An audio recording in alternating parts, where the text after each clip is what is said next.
Sit down in the back, mama. All right. All right, guys, come on in. We're going to get started here. Going to sing a couple songs. Are we live? Live? Yes? Huh? Turn it on. We apologize to everybody at home. Just making sure that we're live. Check 1 2. All right, guys, we're going to sing a couple songs here. Testing 1 2.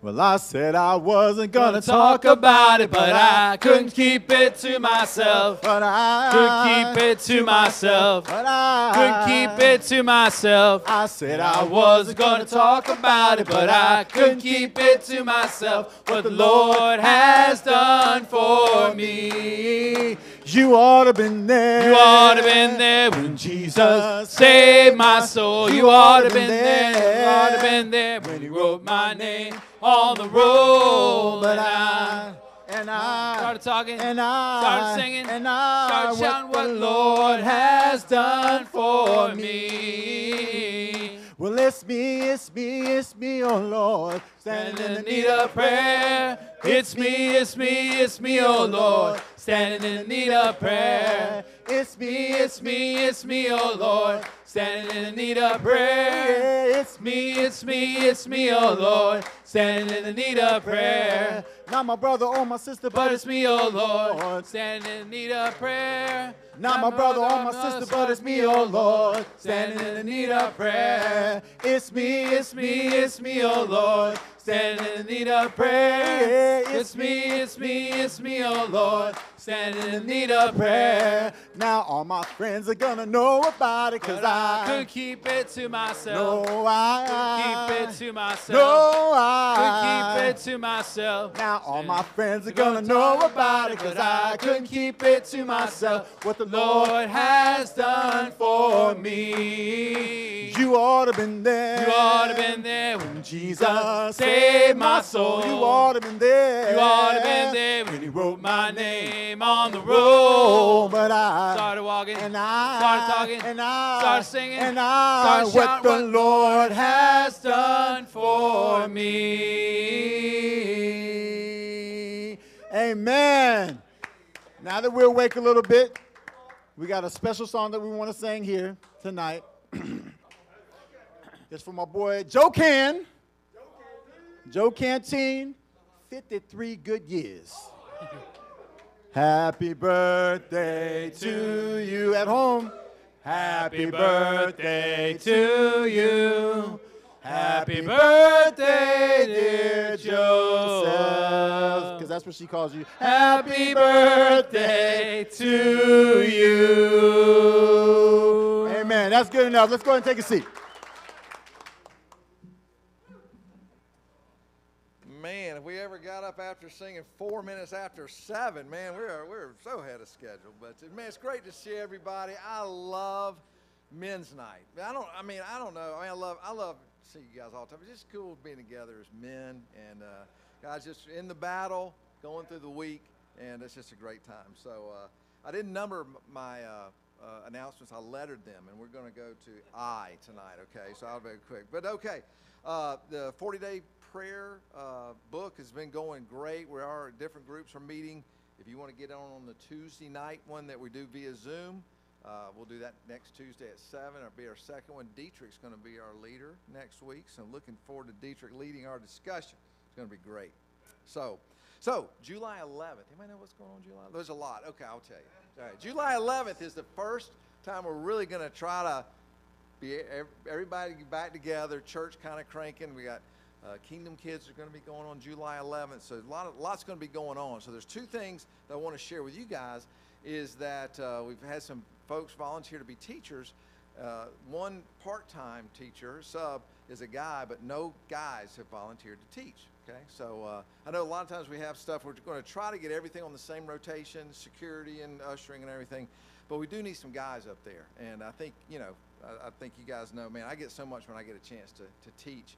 Please see Kevin and Amanda, because that would really be helpful so we get men and women teaching the word to our children. Okay, so let's go ahead and get that. They're going ahead and trying to get that orientation going. Also, work party, that is Saturday from 9 to 12. We're going to be cleaning, We're going to be working in the grounds. We're going to be moving stuff.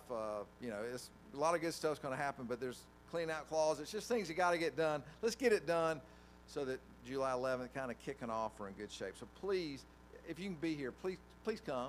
Come on with a big smile. It's a lot funner when there's a lot of people. We can do it in less time than a few people, and it takes a long time. People start getting grumpy, after that. So let's do that. Okay. I want to make sure everyone realizes next Wednesday we are meeting in community groups, and so if you have questions, see your community group leader. If you're a community group leader, talk to your people about that and get that scheduled, so that'll be good.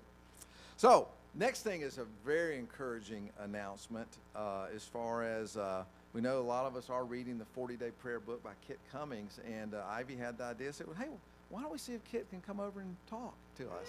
And they're coming. Kit is coming. Kit Cummings, who wrote the book, many books, is coming. We're going to have an evangelistic outreach on July 10th, that Saturday night. So we're going to try to, you young guys, we got to get it on Facebook. Let's figure out how we can do that. We got to put a little money to, kind of get it out there. We want people to come and hear Kit, and then he's going to be preaching on July 11th. So if you don't know who he is, look him up.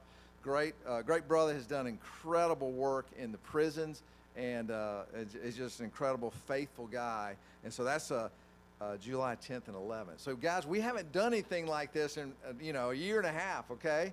So hey, I know some people might be out of town, but let's make this awesome, okay? Make it awesome, fill this place up, and I really think God can move in a great way during that weekend. So I'm excited how that's all worked out. So people might be wondering, okay, don't we have some new ministry couple coming? Yeah, eventually, even though Kevin, Randall, Mick, people have shared, have done an awesome job on and this Sunday was incredible, absolutely incredible. I was talking to Daniel Burke, just moved, and I'll introduce him in a moment. But Daniel goes, man, there's a lot of talent here. Everybody got up there was like a preacher. And so it's been great. But Jesse and Alexandra are coming. They really are, and it's exciting. And they'll be moving in on the 4th, and we have some more details about that. They're going to vacation a little bit. Very good idea. Then on the 14th is a women's night, and that's when Alexandra will be here for the first time. And then on the 18th, that's when Jesse and the whole family will be here, and we'll have our first service with the Gomans. And so that's going to be exciting. Be praying for them. They're really excited. He's already worked a month's worth of work, and he's not even on our payroll. His heart, and he's really fired up about being here. That'll be the 18th. That's that Sunday, right? Yeah, okay. All right, Alex Alford. Where's Alex? Stand up, Alex. Alex only been here for 3 months. Great young brother that was from Oregon, and believe it or not, he's going to be moving to Manhattan. So it's been great having you here for the last 3 months, and he's going to be up there. Good, solid brother, and I wish you'd stay, but do well there in Manhattan. But thanks to Alex. Thanks for being here, man. All right, Daniel, stand on up. Stand on up, man. Daniel Burke, that's you. Yeah, you're Daniel. All right, Daniel. This guy looks familiar. He was an intern here. How long ago, Daniel? When were you here? 6 years ago. Now he's went to Spain, got married. Yeah. So of all the places that Daniel and his beautiful wife Courtney can move, they chose to be here with us. And so they are here. They live in Somerville. They're there. He's working from home. And we're just so grateful you guys are here. And it was funny. Jesse goes, Dan, I think there might be some more people moving here just because they're really feeling like some great things are happening here in Charleston. So come on, it's great. We're glad to have you, Daniel. Thank you. Great, so talking about preaching, Daniel preached a while ago. Did an awesome job. Okay, all right, got a message from a sister in Clemson. There's someone here that's sick. I don't know the whole details, but they need some, the family members need a place to stay because the hotels are kind of full. If for some reason you've got a place that someone could stay while their 8-year-old daughter has leukemia, is probably going to pass away, a couple, 3 nights, if you can, just let me know, and we'll try to connect you with that individual, okay? All right, okay. All right, so those are all the announcements, okay? I think we made it through. So do you guys know what a POTC is? POTC. Okay, we stand here all night trying to figure that out. But in the Bible, there's a reference, I believe it's in Acts, pillars of the church, right? You know what a pillar of the church is? What's a pillar of the church? Person of faith, yes. Stone man, there you go. We have 3, POTC is going to talk to us tonight. Pillars of the church. You might go, well, what makes somebody a pillar of the church? I'm going to tell you. I'm going to tell you a little bit. First one's Jim Bozard. He's one of our pillars of the church. I don't know if you know this, but you know, the Charleston church may not be here in the state it is today if it wasn't for Jim Bozard. Jim, yeah. Almost 30 years ago, Jim and Kathy, they were in Columbia, decided to start a work in Charleston, and he actually stepped out on faith, and they started a company here. Moved down, and he was the granddad, even though he was just a youngin', to a lot of people driving back and forth from Charleston here back to Columbia before the church was planted, and provided just a great backbone for the church. I know that he was involved with Chris Hafer's study. Did I see Chris? Where's Chris? Chris? There he is, right there. But yeah, Glenn Riddle. There he is, right there. Glenn. Who else in the old days studied with Jim? Anybody else? Okay. There you go. All right, there you go then, John. So, and also, do you know that Doyle and me were married in Jim's living room? Yeah, long story. It's a great story. But so, if it wasn't for Jim and Kathy, I don't know where the church would be. So Jim is a pillar of the church, and he's going to share tonight. So we have a younger pillar of the church, and this is named Brother Tyne Penn. Okay, I do not know of a more impactful brother in this church. And I can say that. I mean, the fiber of this church is so much about Tyne and his giving and his energy. He's impacted the teens campus, young marrieds, music ministry, the sports ministry. Seems like most people, when they become Christians, somehow Tyne's involved. I don't know. I mean, he's not even in their ministry. But yeah, I was getting with Tyne and Keisha, you know. And so Tyne, he's a pillar of the church. He's a young pillar of the church. I mean, you know, he's not getting crusty or anything like some of us other ones. But he is a pillar of this church, and we're just grateful for him. And he's going to share as well. I'm going to give you the topic in a little bit. The third pillar of the church is Randall. Now, we got a chance to honor Randall a couple of Sundays ago and embarrass him, just unbelievably embarrass him. But man, the people that stood up, they'd gotten marriage counseling from Randall and Kathy was amazing. Randall, you've been here, is it 12 years we were talking? 12 years he's been here and just been a great member of the church, great support, given something that a lot of us couldn't give to so many people, and he's just been a great resource and such a faithful, he's stability, he does a great job when he teaches. And so we're just very grateful that he's here. So these guys are pillars of the church. And there's a lot of pillars of the church, but just appreciate you guys and what you mean to us and examples you are. And so what they're going to share tonight is they're going to share things they would tell their younger self.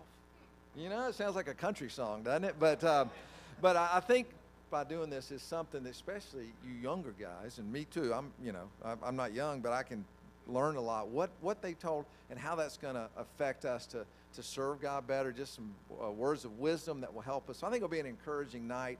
So I think it's time to go ahead and get going. So we got Jim, Tyne, and Randall. Let's do this thing. All right.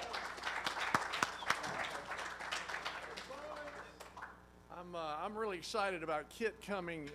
I play golf every now and then with a guy named Mike, and Mike is just retired like I am, and Mike was as high a level in the prison system of Texas as you can get. And he's just retired, and I'm telling you, he's met the president, governors, all these people, and he's retired, and he has all these stories. But today, I found out yesterday that Kit might be coming, and so I said, listen, I don't know if he's coming, but I've told you a little bit about Kit Cummings, and I think he might be coming to see us. And if he does come to see us, will you come with me to listen to what he's got to say? He goes, I think I'll do that. Right. So that was good. So I'm kind of fired up about those guys connecting, because Kit's incredible. I've spent a good bit of time with him, and I'm just so amazed at the talent that God has put within him. He's an articulate, motivating, moving speaker with a lot of experience, with incredible stories. So guys, we're going to have a great time listening to him. But I will add one little thing to what Dan was talking about. Dan talked about me starting a company here. Well, probably one of the best things I did real early was hire Dan Lyle and then moved him down here. And maybe he wouldn't be here if we didn't have all that going on. Best sales rep I ever had, I'm telling you that. But anyway, okay, it's time for me to get on with this thing. I better find where it is first. That would help. Yeah. All right, here we are.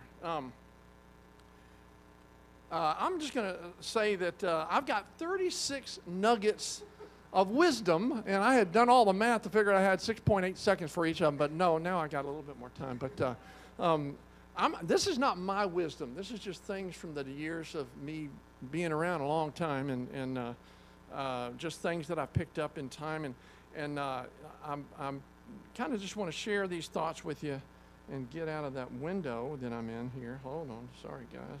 Here we go, there we go. Okay, so let's get started, and I'm just going to kind of breeze through these things. These are just thoughts for us to think about. Number one, these are not in any priority, guys. This is just thoughts. To build a strong team, now I'm talking about a Bible talk, a family group, a church, a company, a division, whatever you're doing in life. To build a strong team, you must see other strengths as a complement to your weaknesses when you're hiring people, not a threat to your position or your authority.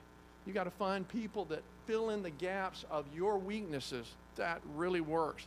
And don't feel threatened by that. That makes your team better, whether that's your community group or your company that you're working with. Number two, the attitudes determine the latitudes. I'll take an average thinker with a diligent, positive attitude over a genius with an elitist mindset any day. If you think about that, so all the few geniuses that are around, man, have a good attitude and you're going to be very desired. Number three, if you are not willing to push the limits of challenging obstacles in your life, you'll just have to settle for the ordinary outcomes of life. The exceptional ones will be left for those who take the risk. Now that's coming from somebody who's had, like some of you heard, I've had like 14 near-death experiences. So I'm not a good one for judging what's risky and not. But, and it's really true, I have. But it started with as infinite, but I'm not going to go into that. We'll talk about it another day. All right, number four. A bad job with a good boss is better than a good job with a bad boss. You all agree with that, right? Okay. Dan quit me, and I guess that, do the math, what that means. I'm the bad boss, okay. A pessimist sees the difficulty in every opportunity, while the optimist sees the opportunity in every difficulty. Be positive, man. Whatever you do, have a positive mindset. Look for the good in things. There are enough people running around that are finding the bad stuff. Be the positive guy. It makes a huge difference. Number six, not everything that looks better is better. Sometimes the grass is greener on the other side because it's synthetic, it's fake, it's not the real thing. All right? It's true, it's true. Stay away, number seven, stay away from negative people. They have a problem for every solution, if you think about it. And they are all around us. Numbers 8, the biggest risk you can take is to not take any risk. Be smart about it, get advice, and go for it. That's coming from somebody who's had 14 near-death experiences, so don't look to me for advice on that one. Number 9, sometimes we wait to see how others will do at a new venture before we decide to give our best at that same venture. Anybody know who Roger Bannister is? We're going way back. Come on, yeah, come on, I knew you'd know. Who is Roger Bannister? Exactly. First guy ever to run a sub 4-minute mile. The year after he did it, 37 others broke it. And the year after that, over 300 broke it. Think about what that means. Give your best at something. Don't wait to see how somebody else does with it, and then you can try it. They did okay. Give it your best shot in life. Okay, number 10. We've got 36. I better hurry up. You can tell a lot about a company by the company it keeps. The quality of the team is directly related to the quality of the people that you have on your team, whatever group that is you're talking about. Number 11, luck is where opportunity meets the prepared mind. As a disciple, I don't believe in luck. I really don't. I believe that those good things that happen to you come as blessings from God. They're not just freak luck and gee whiz, you happen to be freaky in the right place. God is the one all good things come from, so I just don't believe in luck. Number 12, there's never a wrong time to do the right thing. And that's just true as it gets. When you harbor bitterness, happiness will dock elsewhere. So don't drink the poison. It's just bitterness is no good. 14, keep your words soft and tender because tomorrow you might have to eat them. Think about it. 15, it's never too late to become the person you might have been. You know, until they put you in the ground, you can still be that person you thought you could be. 16, if you have debt, live like an immigrant. Be frugal, not cheap. Right, Dan? That's right. Dan and I have frugality in our blood, okay? But it's not cheapness, it's frugality. You know, that's what it is. All right. Number 17, if you aim at nothing, you're going to hit it every time. Set goals for yourself. It's just a thought. 18, you can never talk your way out of a mess that you behaved your way into. You just can't do it, you know. This is really mind benders for some of you. I can see your faces thinking. All right. 19, you would have heard this a lot if you worked for me, and there's several of you in the room here that might have. Measure twice, cut once, to trust is good, but to verify is better. It really is. Number 20, don't be afraid of strategic planning. Bob, you're a good strategic planner. It's kind of like making sausage. It can be ugly at first, but the outcomes can be pretty good, right? That's kind of how that can be. 21, never argue with an idiot. Is Tim Potter in the room? Oh, that has nothing to do. Okay, yeah. All right. Never argue with an idiot because those watching may not be able to tell which one of you is the idiot. Anyone disagree with that? I'm going to argue. No, I'm not going to argue with you on that one. 22, better to be silent and be thought a fool than to speak out and settle all doubt on the issue. You get that? Okay, yeah. 23, in life there are 3 types of people. There are those who wait and watch for things to happen. Then there are those that make things happen. And then there are those that wonder, what the heck happened? Those are the 3 kinds. Be that second one that makes things happen. 24, the quickest way to double your money is to fold it and put it back in your pocket, right? Isn't that the way you do that? By the way, do you know how to make a small fortune in the stock market? You start with a large fortune. That's how you make you get a small, yeah, okay. That's my money advice for you today. All right, going up. We're to 25. Good leaders don't just tell the story better. They make the story better by what they do. Leaders don't just watch everybody else do it. Good leaders are part of the plan, and they're not the ones just telling everybody and pointing fingers. They're actually doing it, and people are following what they're doing. Number 26, the 5 I's of leadership, pretty decent number of names here. Insight, initiative, influence, impact, and integrity. And I will say of those 5, integrity is the one that you can choose to do. A lot of the others are qualities of your life that you may just are leaning towards or you have a tendency towards, but you can decide to have integrity. And I believe that those are the kind of things that God chooses to bless, is when you choose to be a man of integrity in spite of the consequence of what that outcome might be. 27, treat people as if they were what they ought to be, and you help them to become what they are capable of being. That's really a truism. I wish I had thought of that one. I didn't come up with that one. Johann Wolfgang von Goethe is the one who came up with that one, so you can, yeah, nobody will remember that. Number 28, mediocre hires are like empty calories. They make you bigger, but less healthy. When we finished Coastal, we had like 155 employees, and the quality of the people that you have with you makes all the difference in the team that the world looks at and decides how you are. No doubt about that. 29, hire too many of the wrong, of a wrong fit for your company's core values, and you run the risk of altering your company's DNA permanently. And I say company, I mean whatever team or group we're talking about. So people are so important. 30, just like, you know how to fill this in. All right, it's happy wife, happy what? Happy life. Happy wife, happy life. This also works as a happy team equals profit stream. It's really true. It's about the people you have with you. The people make what you're able to do right or wrong. 31, biggest and baddest does not equal best. Biggest and baddest is not the goal. 32, don't worry. I like this one. I might like more than any of the others here.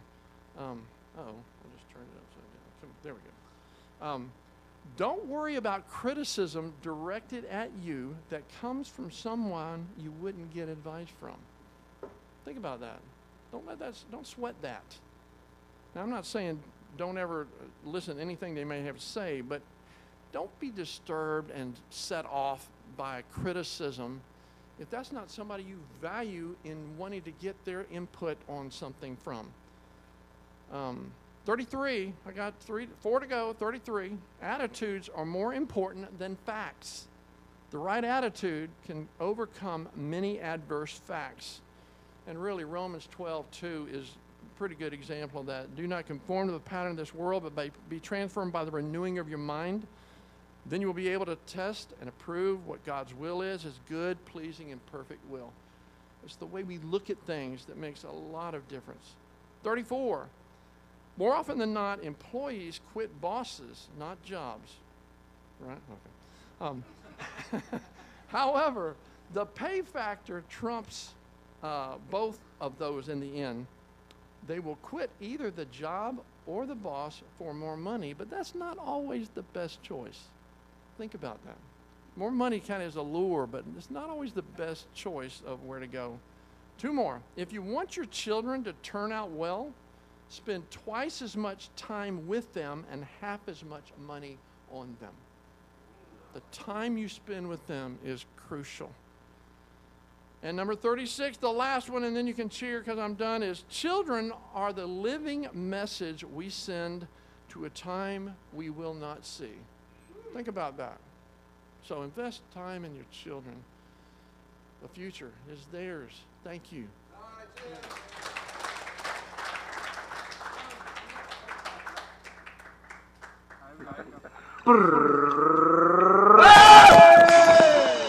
But it didn't come up.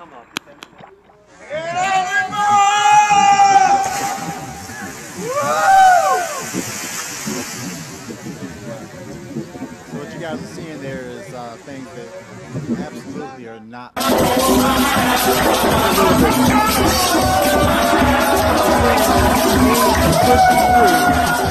To get over fear, okay? You can go ahead and stop it before somebody gets hurt. I almost killed that old lady. I was like, oh, sorry, my bad. So anyway, so what you guys saw there was me pushing through certain fears that I have and everything like that. What you didn't see, because I cut it on purpose because I really didn't want you to see it, was how long it took me to do said things, to actually jump off of that rock that was only 8-10 feet from the water, or the other one that was about 25 feet from the water and everything. It took many moments, let's just put it that way, for me to do that. So what I'm going to say, and for people that don't know who I am, my name is Tyne Penn. What I'm going to say today is pretty much just going to piggyback off of the 30-second Proverbs of Jim. So, radical faith and faithful fellowship is what, if I were to title something, that's what it would be, what I would say to my younger self. And I only have 2 points. They're long points, but they're 2 points that I'm going to talk about.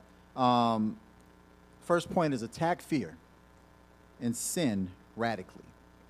So, over the past decade or so, I've basically been the poster child of being asked to do things that are not my thing.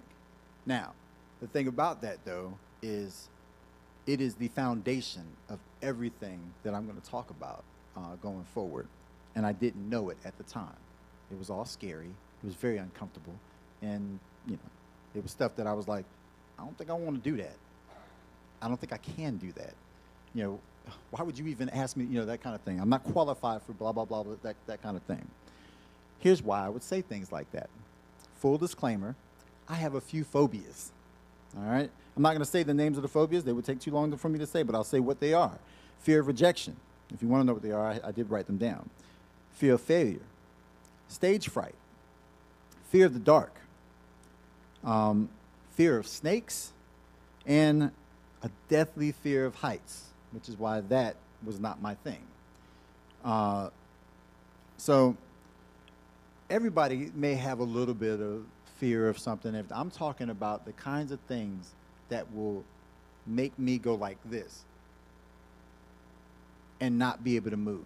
No matter what anybody says, no matter what's going on, let me come near a snake and I won't take off running. I'll go like this. And then I'll finally be able to do it. By that time, you know, who knows what happens.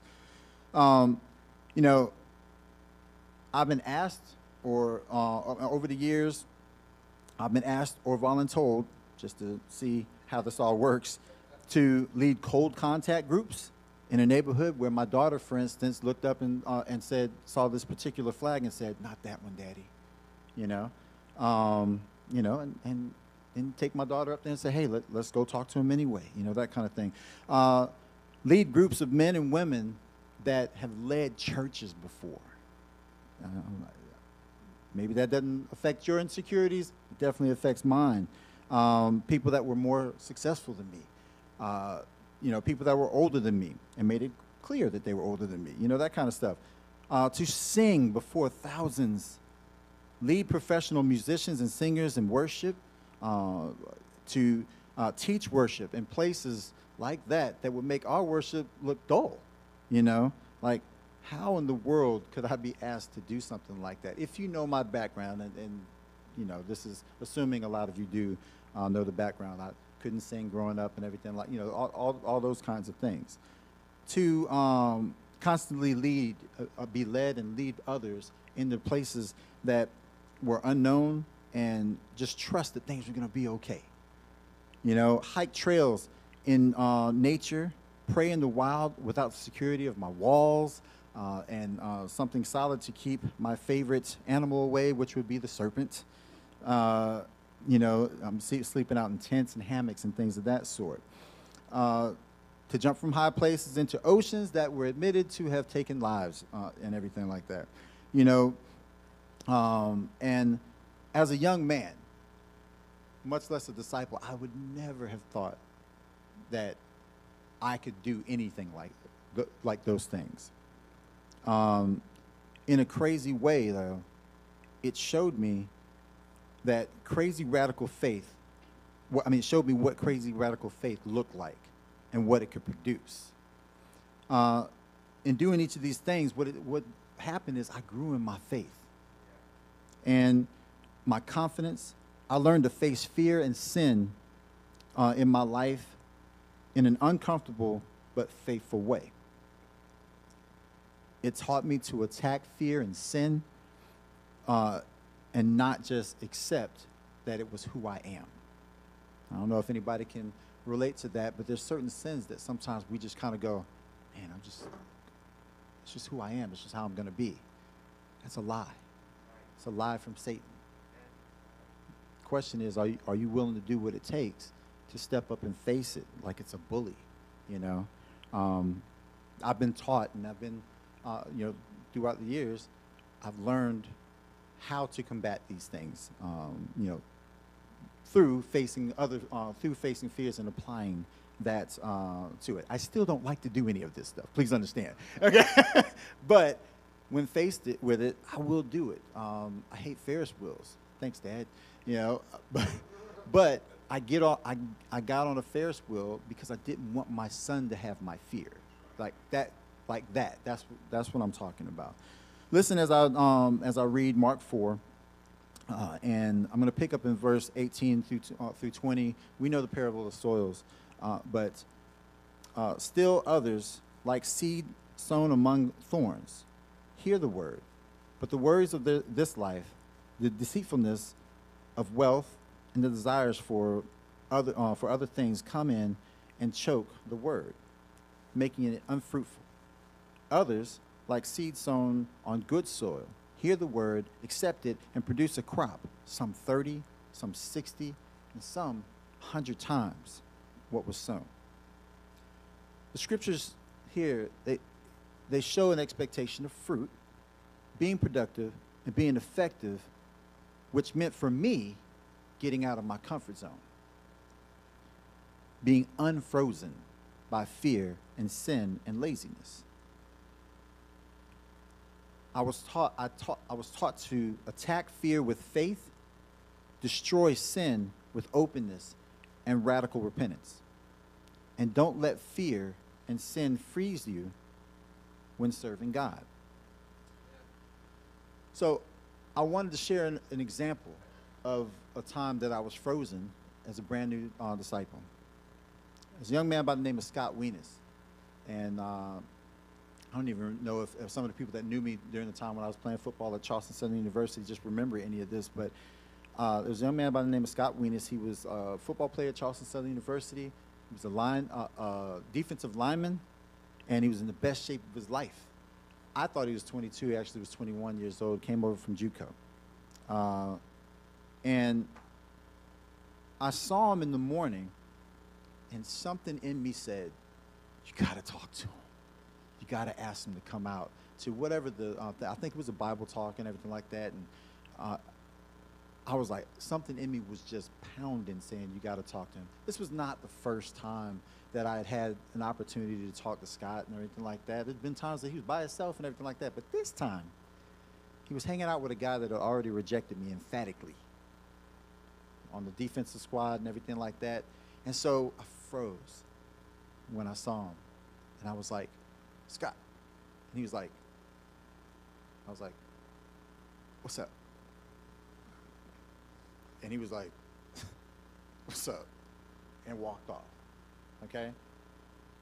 Fast forward, I'm coming in from to practice. I'm a little bit late because we got, I had a class and everything like that that was taking me a little bit over. Coach knew that I would be late on certain days. I get out there, nobody's out there. And we're supposed to be like, just got through doing calisthenics. I get dressed, boom, I get out there, nobody's there. And I'm like, what the heck is going on? So I'm asking the equipment manager, what's happening? Oh, yeah, run across the street, man, run across the street. Everybody's over there. They're at Trident, the hospital and everything like that. I'm like, what in the world could have happened? Basically, what had happened was Scott, 21 years old, had a brain aneurysm. Went out to practice. It burst. He collapsed on the field. It was a Tuesday. He collapsed on the field. They took him over there. By the time I got over there, he was on, and remember, this was not a long time for me. He was on life support. They were just waiting for me to get there.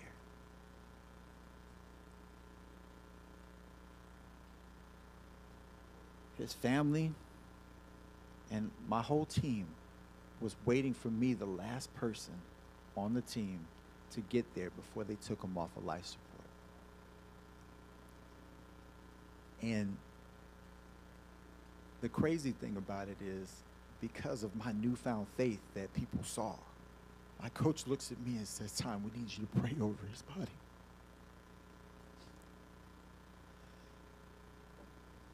Me, the coward that was afraid and just froze that morning. He wanted me to pray over him for the family. Somehow, I prayed, but all I could think about was the fact that I punked out. Now, no way of knowing what was going to happen. How do I know? Could God have said, you know what? He's going to come and not allowed it to burst. Maybe they find it or something like that. Or maybe that was just his time. I have no idea. All I know is I'm responsible for my heart, and I punked out. I have none of us have any idea how long we or anybody else has, and when the last time that we're going to be able to speak to somebody about God is. Right? Sorry about the heavy, but that is a perfect example of what had to change in me in order to just get the resolve to say, you know what? I can't allow myself to be frozen by my fears, by my sins. I have to attack it. I did not know how to do that for years going forward, but then as I learned, this is what I'm going to share with you, because I wish that I had known this back then. Second thing, what would I say to my younger self? That would be, faithfully follow the one that is leading by faith. Because that's what I learned. In 1 Corinthians 11:1, it says, follow my example as I follow the example of Christ. And that's important. I'm not talking about people. I'm talking about the example of Christ in them. I've never been the one striving for a position. Basically, every position that I've ever had in leadership of some sort has been something that I was already doing, and somebody just asked me to fill in the gap. Now, if you ask whatever it was, that's pretty much how it went and everything like that. But when asked to do something, I'm going to give everything I got. And I'm going to try to learn whatever it is. I went to camps forever trying to figure out how to be a quarterback in high school. I had to change from being a guard to being a center because that's what the team needed and everything. Running, learning to run and do different types of things, jumping, running, and hurdles that I had never done before as a long-distance runner, or whatever ministry that I was asked to be in. Just whatever it takes to learn how to lead in that capacity. But none of it was stuff that I strived for. It was just something that I was asked to do because I was kind of already doing it. With most of the leaders, and this is the big part, with most of the leaders of here in the church, another full disclosure, I missed opportunities. I missed opportunities with them due to spiritual laziness, fear, and lack of faith in what God could do with the servant chose to lead. For 3 years with Monty Drenner, I was coming out for 3 years. People probably didn't realize that. And just off and on and everything like that. Never listened to him, never became a disciple, With Ron Clendenin, just really going back with people right now, I was afraid to lead in the capacity that he had asked me to do at Charleston Southern University. So he didn't push me, and so I just kind of fizzed around and everything like that. Things got different with Ivy and Terry. With Ivy and Terry, they saw something in us, and they asked us to kind of step up in a role that we were already doing with, we were teen workers. They asked us, can you lead the teens? And I was like, man, I'll do anything that you need me to do. You see this in me? Okay, whatever we got to do and everything like that. And then they must have saw something else because they were like, we're going to ask you to be in the ministry. Personally, I think it's because Keisha wanted to be a world sector leader. And so as a result, because I married up, I kind of came along for the ride. But the reality is I had to step up, and I wanted to step up because I wanted to serve God. And there was just something about, Ivy and Terry, just their heart to ask us to do it. We were like, we'll do whatever it takes, whatever it takes. Well, going forward, then the Hodges came. And the difference there is I found myself bitter because I was like, they weren't Ivy and Terry. I realized that what happened there is I was following people. The good people to follow. But that's not who we are. And so as a result of that, those were the toughest and the least productive and effective years of mine and Keisha's life. And what I realized looking back is it wasn't him. It was all me, because I didn't give my full heart into serving with him, into serving the man of God that God put here in Charleston, And we do that. I don't know how people feel, but we do that sometimes. We start following people. Yeah. In hindsight, I'm skipping down. In hindsight, as we transition into, a new leadership, I realized that the only way that we can be fruitful, that I can be fruitful in God's kingdom, is to follow God and the God in the leaders, not the people. You know, again, really cool people to follow, but it's the God in them that we're following, and that's what we got to focus on in order to really produce what God has for us. You know, as Jesse and Alexander Goman come and have been chosen by God to lead us into the next chapter of God's church here in Charleston, I intend to listen to the lessons that God has taught me and follow God's leaders that lead by faith with great zeal. I'm excited to see where God is going to lead us, you know, as we move into this next chapter and everything like that. But the thing is, no matter who it is, and no matter what somebody's doing, no matter how faithful the Gomans are, if the people following them don't follow and serve with faith, it won't matter. The Bible teaches that even Jesus was not. It says he could not do miracles where people did not have faith. So, if I were to talk to my younger self, especially going into multiple leadership changes and things of that sort, what I would say is, be better now whenever now is. Attack fear and sin radically. Don't let it freeze you and choke you out of an effective and productive life serving God. And finally, faithfully follow the one that is leading by faith. Amen.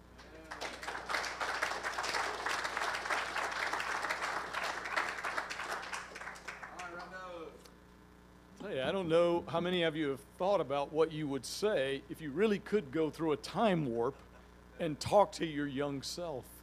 It's an intriguing thought. It really is. It's in some ways it's a scary thought, because there's some things that I was as a young man that I just wanted to leave behind. I didn't really want those thought about a whole lot, you know. So tonight forces me to grapple with some of those things, and this is kind of what came out. So I thought I would have started a letter, said, "Dear young Randall," and you know, I'm the old Randall, so that's pretty easy to tell us apart. And I know that you would appreciate hearing from yourself in the future, since you want to be the best that you can be. That was always the theme that I thought that I wanted to follow. And that's exactly what I want to share with you. Open up your Bible, if you will, to Luke chapter 16. First thing I noticed as time was drawing to a close on my first scripture, I didn't put the chapter, and I was like, oh my goodness, this is really bad to start out not even knowing, you know, where your first scripture is. And I said, well, I've always got my phone, but I forgot my phone and left it at home today. So I had to find it, try to find it quickly so I could cover for that. Now I'm telling you about it. So in Luke chapter 16, starting in verse 13, no man can serve two masters. Either you will hate the one and love the other, or you'll be devoted to one and despise the other. You cannot serve both God and money. This is after he told a story about how to use money, the dishonest steward, one of those parables that maybe you've thought about, and what in the world is he telling us that for? But the conclusion is obvious. You can't love money and God. Then in verse 14, the Pharisees who loved money heard all this, and they were sneering at Jesus. That's one thing I wouldn't want by my name in the Bible, you know. Randall was sneering at Jesus, though I'm sure I've done some things that were equivalent. He said to them, "You are the ones who justify yourselves in the eyes of others, but God knows your hearts. What people value highly is detestable in God's sight." That's a strong word, isn't it? What they value highly, God finds detestable. So what's the first thing I would say to my younger self? I would say you need to change some things because you value the wrong things. You value the wrong things. So while this talks specifically about money, I think it's really talking about the value of things. And he's also making reference to the fact that they find more comfort in justifying themselves to others, which is a thing as much about what we value as it is about money. And so that's why I bring this scripture. So the realization of what God values and what I value being different, that is, and even way different, that is shocking. And it's something that I've been thinking about a lot lately. So, you know, as I'm talking to my younger self, I would say, I knew you had a huge arrogance problem. I mean, us. You know, I have a problem. But I recently read a book, The Truth About Us, and it has really made an impact on my thinking, and I've been trying to deal with that.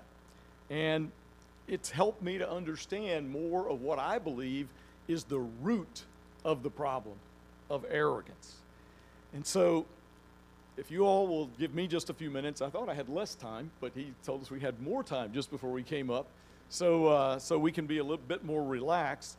But if you give me just a few moments, I'm going to try to explain what I mean by that I value the wrong things. And some of these may sound familiar to you, but what are the things that, particularly as a younger person, and it's followed me, I can't say that I've completely gotten rid of this problem. I still have a lot of value on these things. Academic or intellectual achievement. Now, what do I mean by that? Obviously, what you achieve in school, you know, the grades you make, what if you made the dean's list, what your degrees are. In a university, that's big stuff, you know, so everybody has to put the initials behind their name. And there's value on that. I understand that. But intellectually, if you come up with a good idea, or you thought of a clever way to do something, or you were working on something, you finally figure it out, then I feel really good, you know? I figured that out. Wow! You ever felt that way? It's like, oh, I feel really good, like better than I should. So anyway, that's one. Noteworthy accomplishments at work. I had a chance when I first joined IBM. I was a new kid, and they were trying to figure out this thing, and it just happened to do with prime numbers, and I was able to solve it. Wrote the answer on the board and left. That turned out to be something all the guys were thinking about, couldn't figure it out. I was like, yes, you know, it's like, you know how you feel when you do something like that? It's like, maybe I do belong here. I'm not sure. Bonuses at work, recognition for the work that you've done, promotions, raises, anything associated with work that you feel like is a good thing. And I got a little bit of help.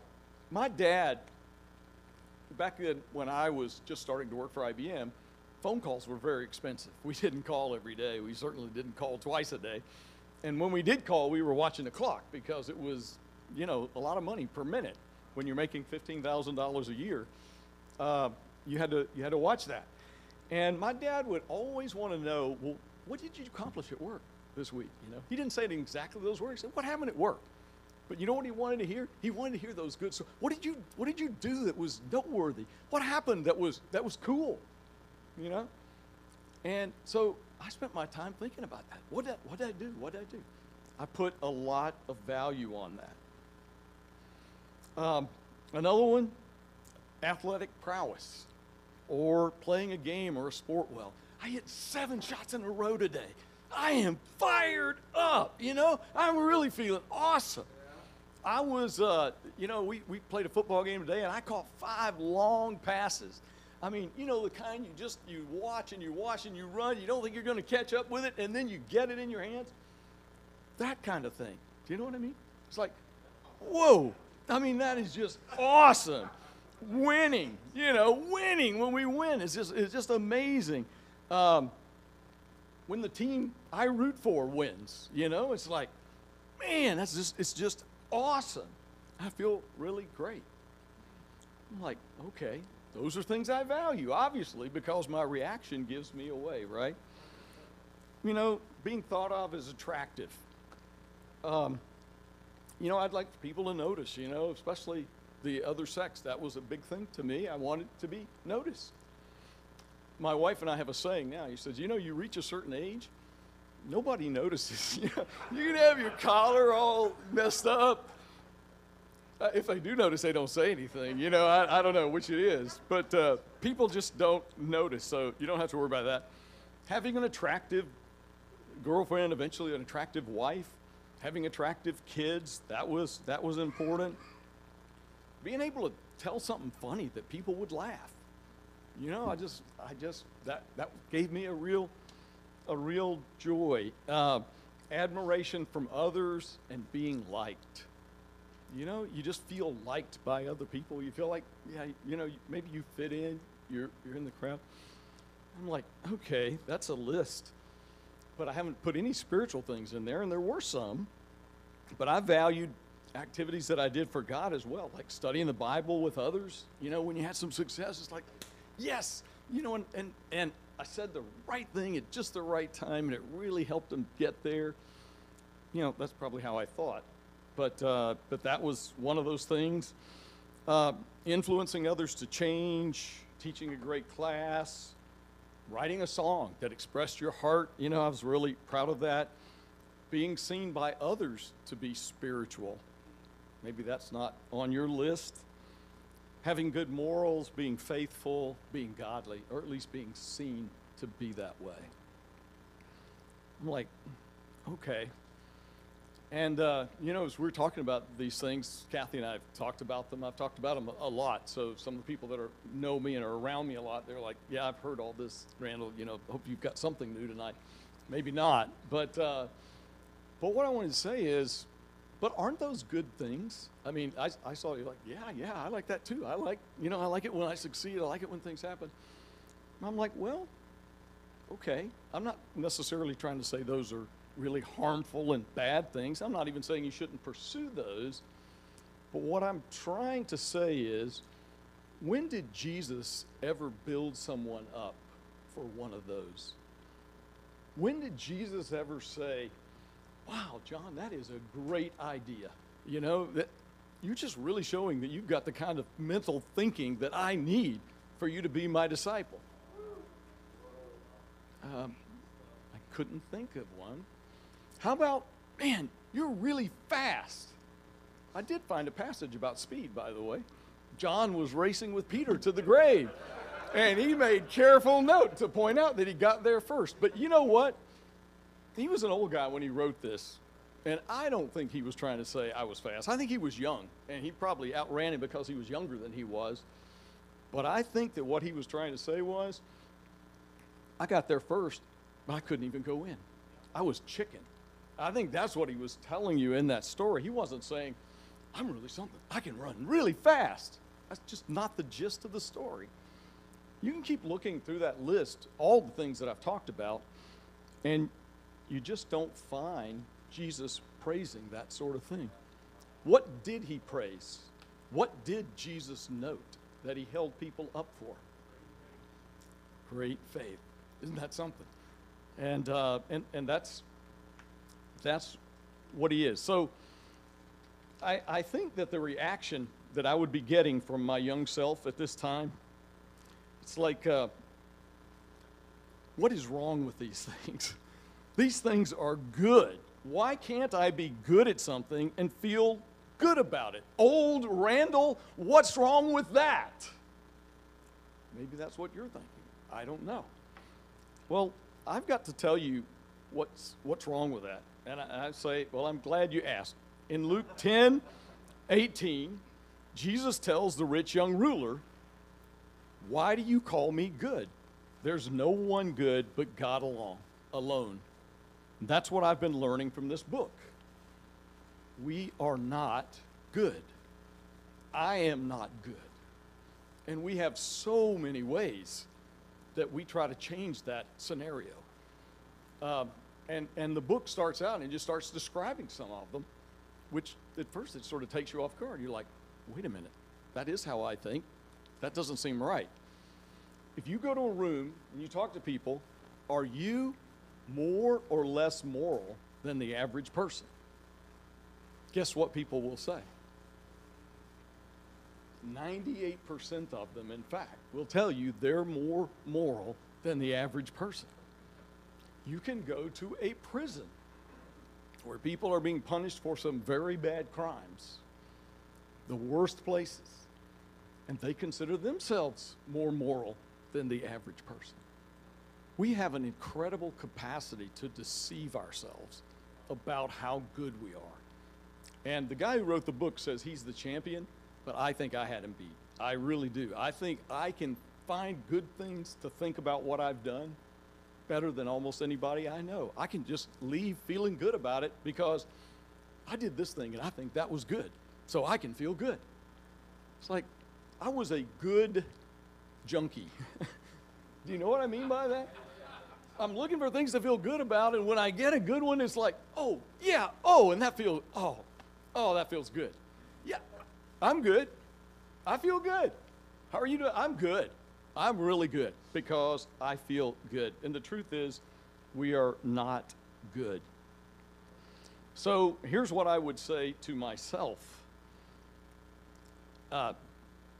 When it becomes our aim to be good, we work really hard to look good. For example, how many times have you exaggerated how good you were at something? How many times have you argued with others because they didn't understand how good you were at something? You know, sometimes I thought when people thought I was wrong, it's just because they didn't understand. You know, I had to explain it to them. When your goal is to be good, it's amazing how you can have conversations with your wife, your children, and you can absolutely crush them and never even see that you were doing it. Yeah, I was doing really good. Well, it broke.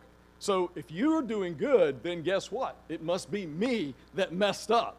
And all of a sudden, and I think, do we have any women here tonight? We don't, do we? You know, sometimes I think women have a propensity to take the blame and to feel badly about themselves. And when you're trying to pump yourself up and feel good about things, at least I can just crush my wife. It's so easy to do that. How many people have you hurt because of your arrogance? I know that I've hurt Kathy numerous times when I was too concerned about being right and too unconcerned about how I made her feel. So just how many of the things on your good list pleases God? How pleased is God when we tell a funny joke, when we shoot 7 baskets in a row? I don't know. I don't think he wants us to miss every time. But at the same time, I mean, you know, sometimes if you show some prowess in a sport, I'm sure Tyne has this all the time, people go, wow, this guy must be something. I'd like to know him. And he can use it as a tool to meet people. It can be a good thing. But when we use it to pump ourselves up, you know, I'm really good. You know, it's just, that's not what it's there for. So even, you know, the guys were fishermen. How many times did Jesus say, you guys are doing a great job. You're just showing me, I mean, you are amazing fishermen. I couldn't find it. If you know of them, tell me later. You'll crush me if you tell me now. But how about even preaching the word? How many times did Jesus say, boy, you really fired them up today. You were really doing a great job of preaching. Let me show you as close as I came. Luke 10. Still in Luke, 17 to 20. The 72 returned with joy and said, Lord, you know, I think they came back. If they would have done it back then, they would be high-fiving. I mean, they are jumping up and down. They said, they returned with joy and said, Lord, even the demons submit to us in your name. He said, I saw Satan fall like lightning from heaven. But let me tell you why. I've given you authority to trample on snakes and scorpions and to overcome all the powers of the enemy. Nothing will harm you. Yeah, that's right. That happened because I gave you the authority for that to happen. However, do not rejoice that the spirits submit to you, but rejoice that your names are written in heaven. maybe, well, not maybe. I hate it when I say that. That don't mean that. I was rejoicing in the wrong things. And I've been trying to give up my life as a good junkie and try to get my joy from genuine things, for things that matter. What can you do for Jesus that would make him love you more? Sometimes we talk about that like we need to win him over, like we've got to do enough good. And sometimes I think we just get into that illusion that we can be good enough. But the truth is, we're not good. And Jesus is not going to take any of us because we were good. So sometimes we are working too hard for the glory that comes from man, even when you're doing good things. That's what the Pharisees did. You need to feel good about how much God loves you and that your name is written in heaven. And you need to stop feeling so good because of the other stuff. So what am I doing? I've been trying to take control of those thoughts. And when I see myself warming up to some good that might possibly come my way, I'm like, so big deal. Forget it. That's not what life is about. And I've been trying to focus in on rejoicing that my name is written in heaven. So old Randall, this is from the young guy again, are you saying that I don't need to, so you must be saying that I don't need to do my best at work or in sports or when doing things for Jesus. Is that what you're saying? Heavens, no. And that was never an issue. I was taught at a young age, I don't care if you're running to first base, and I don't care if you're going to be out by 10 steps, you run hard all the way. You always try to do your best. And I don't think that changes. I still need to do my best. If there's an idea to be contributed, I need to contribute one. If there's a crowd and there's a chance to share and we can tell funny things, it's okay to help each other, warm up to each other, tell jokes. All of those things can be good. They just don't make you who you are. They don't make you great if you do any of those things. You're not any better than anyone else. So if you really want to bring value to your life, last point, the last thing I would tell myself, love others. Love others. If you think about one thing that does bring value, when all the other things have fallen away, if people know you love them, there is value there. And we recognize that. Why do you think we have so many pets? We love dogs. Why? Because they love us. They'll climb up in our lap and you can't drive them away. They love you. Some of our children, don't have great capacity. They're not able to do great things. But they know how to love us. And they are sometimes, I think, more valuable than children that may be high performers. Because love really does matter. So then I think I would leave myself with Scripture. 2 Timothy 2:22 to 26. Flee the evil desires of youth and pursue righteousness, faith, love, and peace, along with those who call on the Lord out of a pure heart. Don't have anything to do with foolish and stupid arguments. If I could have learned that at an earlier age, it would have been helpful. Because they produce quarrels. And the Lord's servant must not be quarrelsome, but must be kind to everyone, able to teach, not resentful. Opponents must be gently instructed in the hope that God will grant them repentance, leading them to a knowledge of the truth, that they will come to their senses and escape from the trap of the devil, who has taken them captive to do his will. Don't forget, it's not about you. God made you, and your life only has meaning in him. And finally, never lie. You lie when you want to look good. Be open with your life and your struggles. Don't minimize your wrongdoing and don't exaggerate your successes. It doesn't matter what others think. Love others deeply from the heart. Be humble and always know how much God loves you.